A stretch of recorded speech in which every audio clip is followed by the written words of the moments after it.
Alright, we're going to go ahead and start the second part of review for the test on next Thursday. Make sure you turn in these videos in, okay? We'll go ahead and get started here. I'm going to recap a little bit of prime factorization because we rushed through it at the very end of the last video, okay? So, we're going to work on the second one here. Complete the factor tree and then write the prime factorization of 300 using exponents, okay? So you got 300. You can break this down into 3 and 100. 3 cannot be broken down anymore, so it is a prime number, right? The only thing that goes into it's 1 and 3. 100 can still be broken down into 10 and 10, or 50 and 2, 25 and 4, whatever you want. You're still going to get to the same answer in the end. Both these 10s can still be broken down into 5 times 2 and 5 times 2. 5 cannot be broken down, 2 cannot be broken down in any of those cases. Okay? So those are all prime numbers, so we have found the prime factorization. Alright? We circle our dead ends here. Okay? And we would write this as 3 times 5 times 5 times 2 times 2. Doesn't have to be in that order, but that's one way to write it. Now it says using exponents, so these repeated multiplications of the same number, we're going to have to write in exponents. So we got 3 times 5 squared. That 2 means we multiply 5 by itself 2 times 2 squared. Okay? And that would be your answer there. Alright. That's good for prime factorization. Next thing we did was rational and irrational. Okay? Remember, a rational number and an irrational. There's differences for these. What are those differences? A rational number can be written as a what? A fraction, right? Rational numbers are fractions. There's two different qualities we can have of decimals to make them rational numbers. Decimal can either be terminating or repeating. Doesn't have to be both, can't be both, but it's got to be one of them.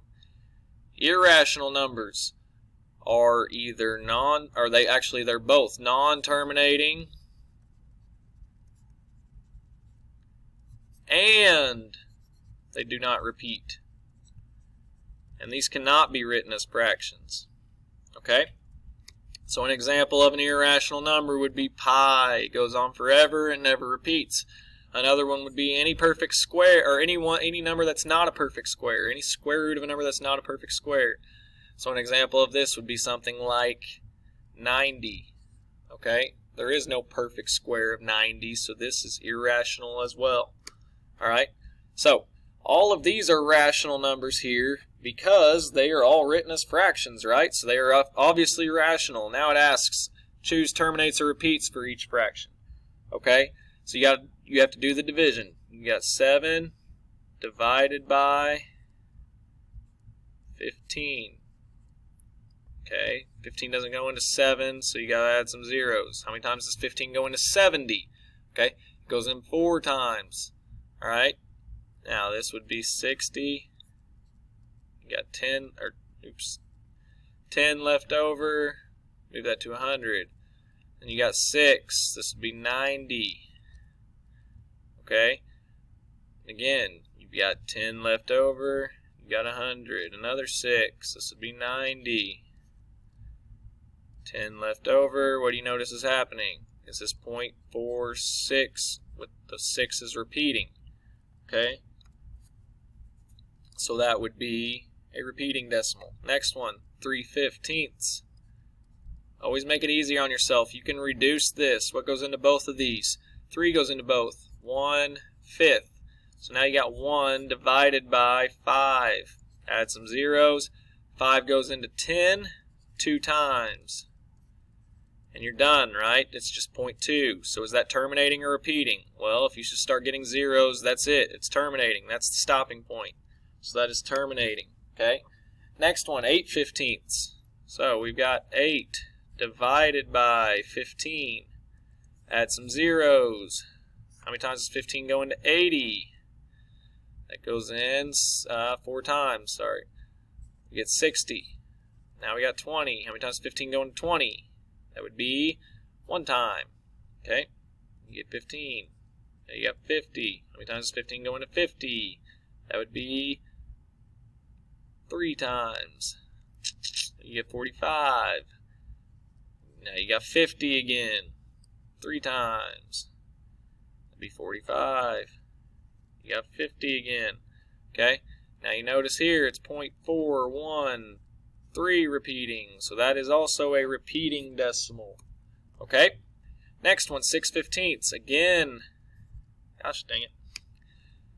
Again, you can write 6/15 and you can reduce this. What goes into both of these? 3 does. 3 goes into 6 twice. 3 goes into 15 5. 2/5. Okay, so you got 2 divided by 5. Alright, add some zeros.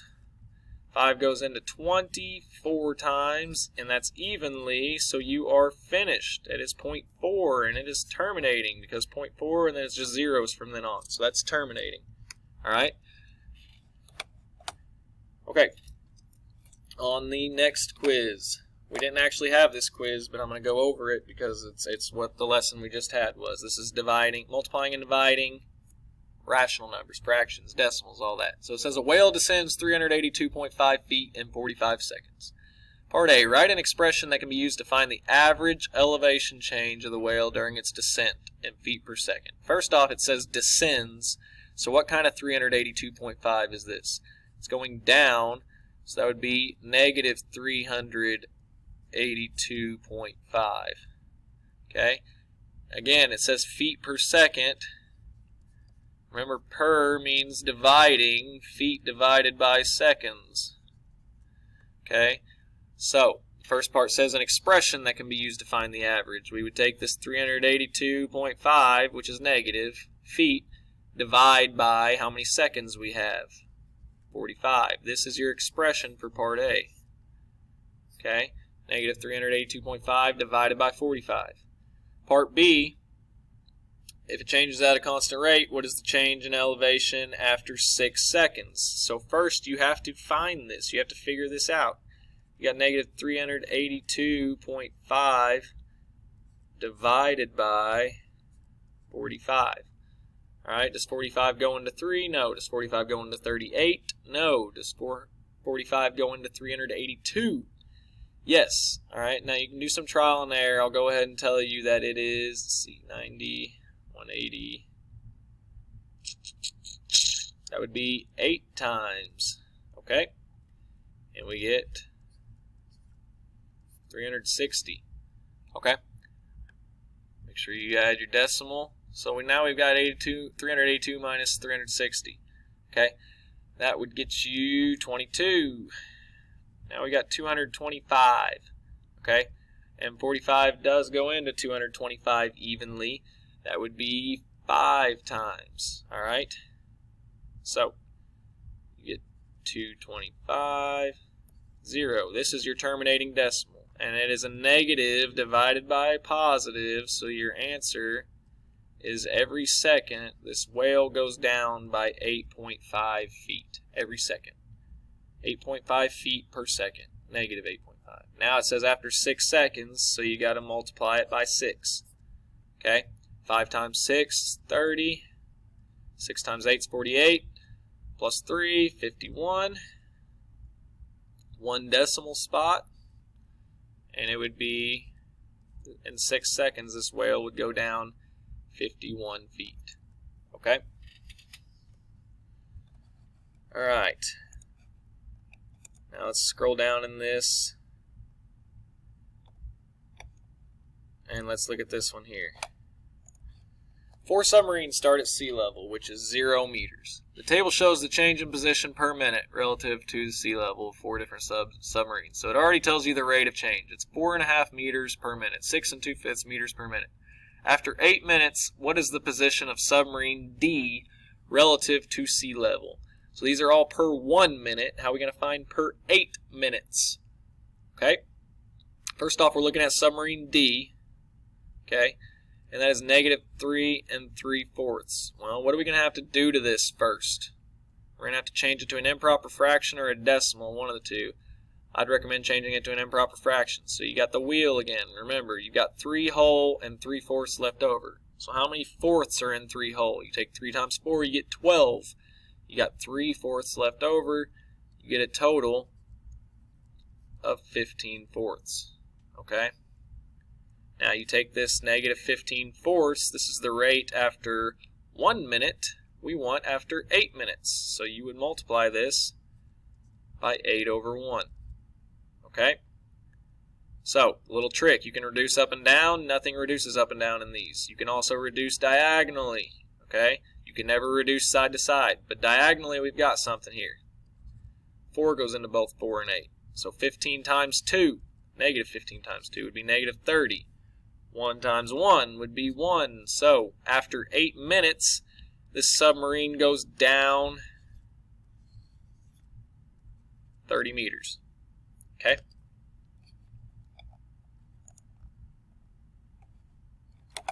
Next part of this. It says submarine E also starts at sea level and its position relative to sea level changes at a constant rate per minute. Submarine E is at -32 meters after 10 minutes. Okay? So we have to choose true or false for each. Submarine E changes position faster than submarine D. Well, you got to look at the per minute, the meters per minute. So we would take -32 divided by 10. Okay? Or I'd recommend -32 over 10. How many sets of 10 go into this? Okay, you got -3 whole and 2/10 left over. 2/10 can reduce to 1/5, so the rate is -3 1/5 for this one. Now, if you look back at submarine D, it's -3 3/4. That's changing at a bigger rate than -3 1/5. So letter A would be false, because submarine D changes position faster. Letter B, the position of submarine B changes twice as fast as submarine E. Okay? Submarine B is at -6.25.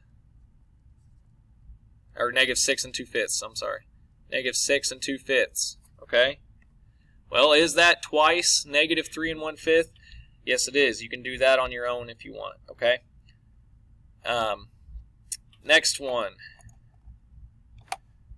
The position of submarine E after 10 minutes is closer to sea level than the position of submarine A after 2 minutes. The position of submarine E after 10 minutes. So this is submarine E after 1 minute. After 10 minutes, we'd be at... we got to change it to an improper fraction first.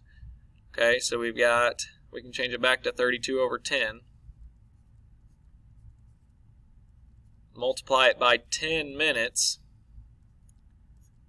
These cancel. Reduce to 1. You've got -32 over 1. So after 10 minutes, it changes by 32 meters.